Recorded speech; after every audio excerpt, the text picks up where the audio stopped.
రాజపూర్ మండలం కుచ్చర్కల్లు గ్రామంలో ఇవాళ మధ్యాహ్నం పూట కాసేపు ఉద్రిక్తత వాతావరణం చోటు చేసుకుందుల్లా ఏమీ లేదు.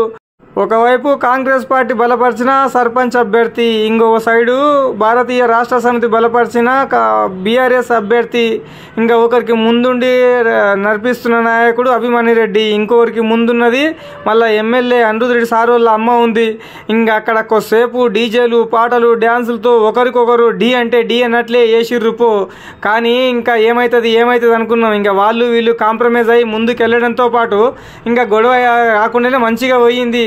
ఇంకా ఒకరికొకరు గౌరవించుకొని పోయినట్లే అనిపించింది.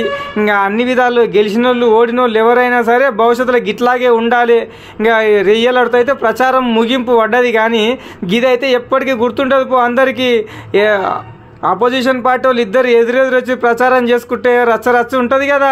ఇంకా వీళ్ళు వాళ్ళని చూసుకుంటూ వాళ్ళు వీళ్ళని చూసుకుంటూ ఒకటే కేకలు, జిందాబాద్ అంటే జిందాబాద్ అనుకుంటే. కానీ ఇది గీడి దాకా మనసులో పెట్టుకోండి, మళ్ళా ఎక్కువ దూరం లాక్కొని చేసుకొని ఇబ్బందులు తెచ్చుకోండి. ఎందుకోసం అంటే ప్రచారం అయిపోయి ఎన్నికలు అయిపోయిన తర్వాత ఎవరి పనుల వాళ్ళు పోతాము. ఇంకా మనసులలో పెట్టుకొని ఇబ్బంది బాధపడొద్దు. ఇంకా ఓట్లు వేస్తే ఎవరో ఒకరు గెలువుడు కప్ప, ఎవరెవరు ఓటుడు పక్క. అంతేగాని మనం పల్లెటూర్లలో ఉండేటోళ్ళం, కష్టపడి పని చేసుకొని బతికేటోళ్ళం. ఓట్లు అవి మనసులో పెట్టుకొని ఇబ్బంది పడొద్దని అట్లకెళ్ళి ఉండేటోళ్ళు ఇద్దరు ముగ్గురు అనుకున్నాక నేను విన్నా. కానీ నాకైతే ఇది కొద్దిగా అయితే ఉధృతంగా అనిపించింది. ఇదైతే ఎక్స్క్లూజివ్గా JCL న్యూస్ టీవీలో మాత్రమే వస్తుంది. ఎందుకంటే కవరేజ్కి పోయింది నేను ఒక్కడనే కదా.